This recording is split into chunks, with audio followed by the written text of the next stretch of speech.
Nagaan jaalallii araara yaanni waaqayyo isiniif haa baay'atu kabajamuuf jaalatamu obboloota koo hordoftoota YouTube chaanaalii Asteer MN akkam jirtu nagaa keessanii nagaa kootti galata waaqayyo inni nagaa keenya baay'isee maqaa waaqayyo haa ulfaatu jirtu isin fayyaa keessanii anis jira galata waaqayyo egaa haala hundumaa keessatti inni nagaa keenya baay'isee waaqayyo haa ulfaatu akkasumallee guyyoonni darbanii jiru guyyoonni darbanii yoo jiraatan illee baga bara 2015 irraa gara bara 2016tti waaqayyo isin gargaare aanallee na gargaare nu dabarse isiniin jechuun barbaada.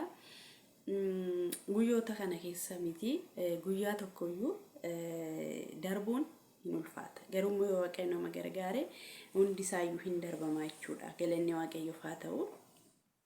Innaa hundumti keessanii baga darbitanii baga geessanis baga darbitanis isin jechaan jira.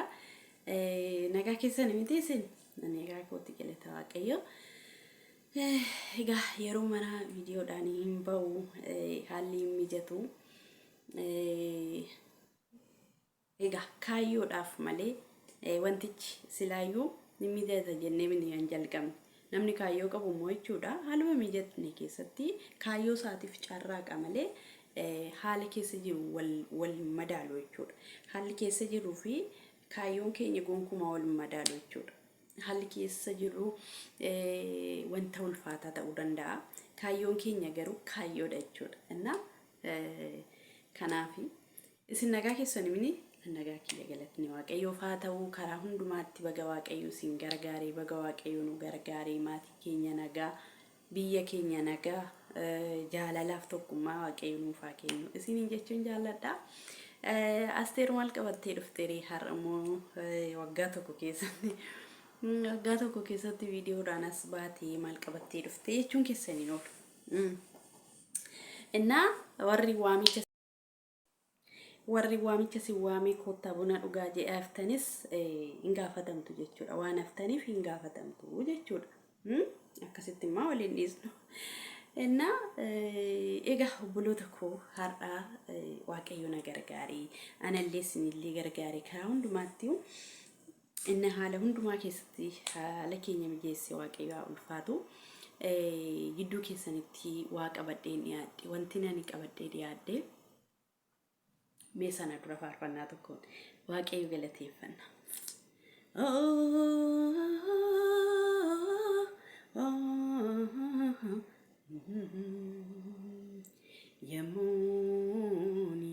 Yemmuun si yaadu guddisee na gargaadha gadda koon irraanfadha. Isati anaaf goote yaade sinfaarsaa dhimma koo qadaade. Isati anaaf goote yaade sinfaarsaa dhimma koo qadaade. Ingeeddaramtu injijjiiramtu fuulli keenatti gadda koo gateen faarfachaa oola boqoddeesitti. Akka kee maaltu na baate Yesuus abbaa mo'aadhaan qalma garaa koon si dhangalaasa maalan siif godha. Akka kee maaltu na baate Yesuus abbaa mo'aadhaan qalma garaa koon si dhangalaasa maalan siif godha. Yemmuu warri waamicha si waamee koottaa buna dhugaa jedhee haftanis hin gaafatamtu jechuudha. Waan haftaniif hin gaafatamtu jechuudha. Akkasitti immoo waliin dhiisnu. Innaa egaa obboloota koo har'aa waaqayyo na gargaaree anallee isinillee gargaaree karaa hundumaatti inni haala hundumaa keessatti haala keenya mijeessee waaqayyo haa ulfaatu. Gidduu keessanitti waa qabadhee dhiyaadhe wanti nani qabadhee dhiyaadhe. Meeshaan dura faarfannaa tokkoon waaqayyo galateeffanna.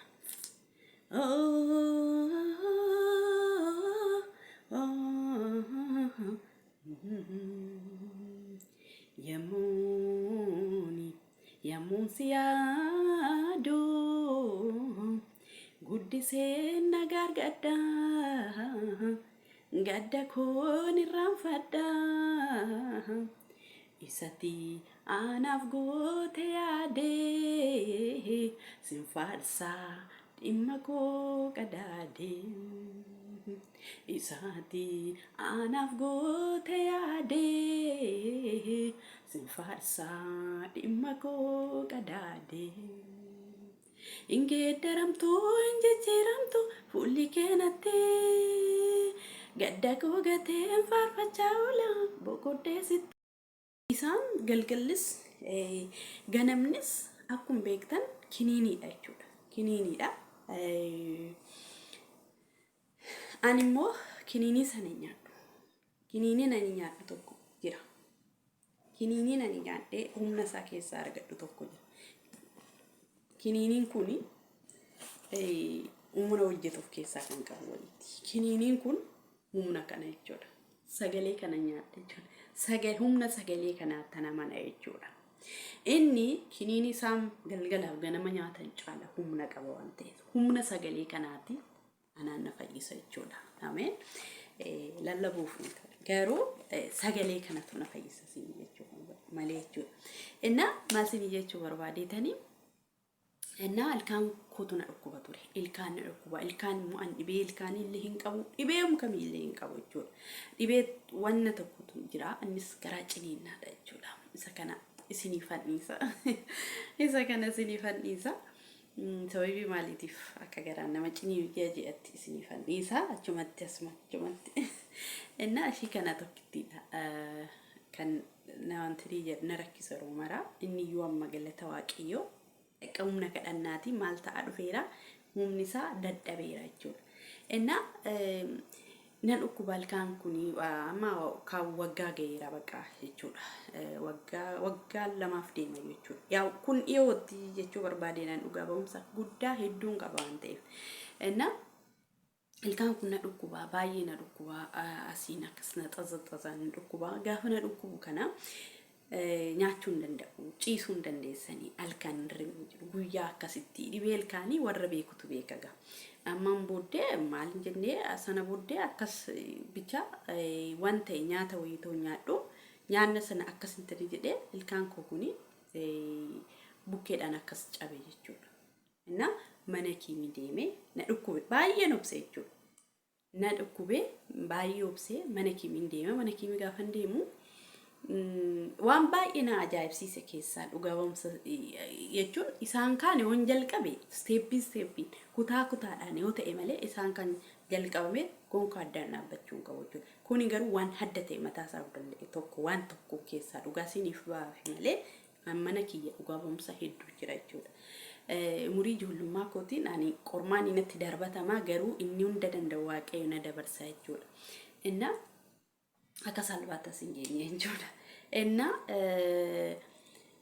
sana dhiita'ee sana akkasitti jiru inni dhiita'ee sun jechuudha utuma akkas kadhadhu guyyaa tokko ilaalaa ittiin nyaadhu gara ilkaan gara tokko gonkumaa ittiin nyaadhu jechuudha. Sana booddee inni dhiita'ee sun likki ji'a tokko akkas kadhadhee soomaaf sagadaan Waaqayyo dhibee ilkaanii sanarraa bilisa na baasi jechuudha. Maqaan Yesuus haa ulfaatu. Amma wanti sinas keessatti ilaaluu qabdanii qorichi doktorri namaa kennuun nama fayyisu. Yoo amantee Waaqayyoon tokko kiniiniin sanarrattuu kadhattee bicha amantee yoo jette nan fayyu yoo jette Waaqayyo si fayyisa jechuudha. Mana kiimii deeme qoricha sana kennan otoo liqimsu an fayyuun hin dadhabe jechuudha. Sana booddeen qoricha sana fuudhee qoshashaa keessatti gatee soomaaf sagade qabadhee ofii kooti jilbeeffadhee kadhadhee fayye jechuudha. Dhiitoon sun gar'aqe nan dhabe inni akkasitti yeroo nyaachuudhaaf jedhu gara sana yoo nyaanni gara sana dhaqee baay'ee na dhukkubu sun gara inni bu'e nan dhabe.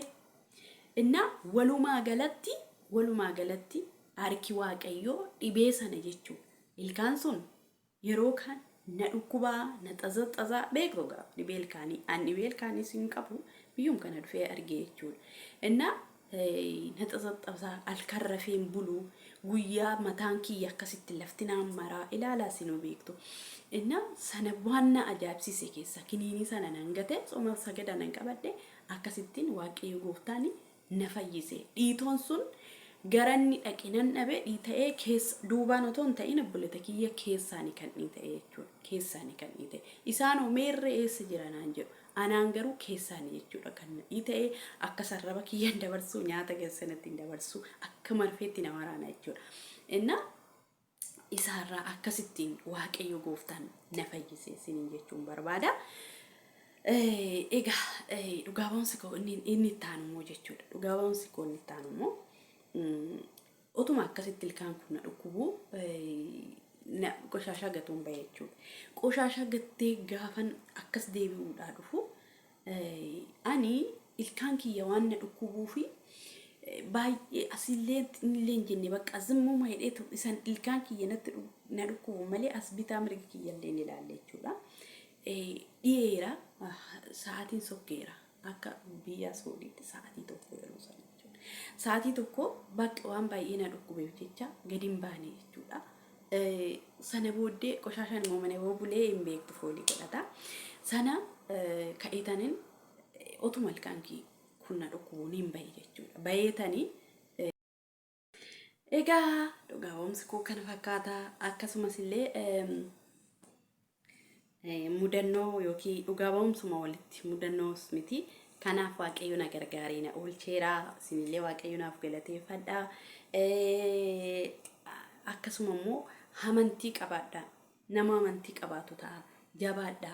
Qorumsi jira, eeyyee jira. Qorumsa sinirra ga'u keessatti jabaadha waaqayyoon amanadha. Jabaadha waaqayyotti jabaadha. Amantii keessan, abdii keessan waaqayyoon godhadha. Garaa qulqulluu waaqayyoon waammadha. Jallina irraa fagaadha.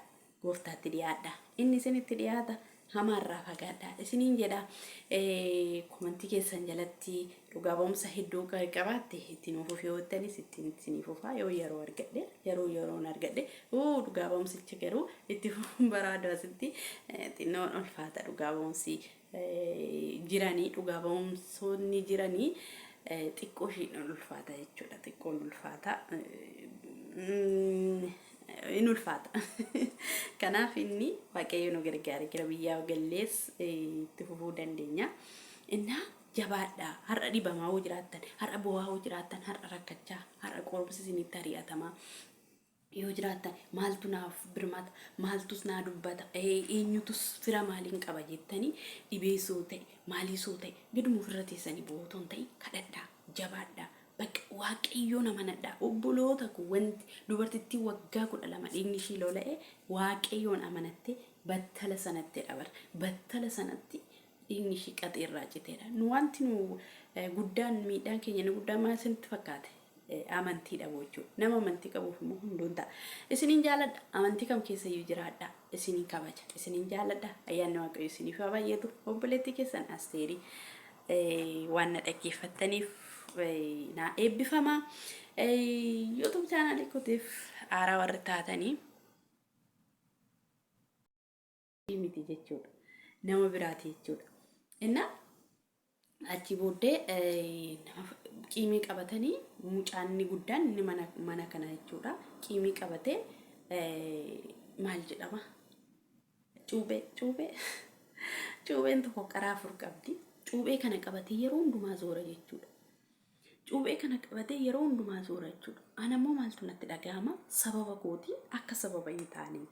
Sababa kootiin akka bakka qajjisni mataa namaa iyyuu hin tuqamnedhe waaqayyoon nan kadhadha ture. Nan kadhadha xaalqa yookiin jidduu naaf galee waaqayyoon kadhachaa ture. Lola guddaa ture. Maalas wal eegu turan. Wal eegu turan jechuudha. Illikii qabatanii wal eegu turanii. Midhaan difratnu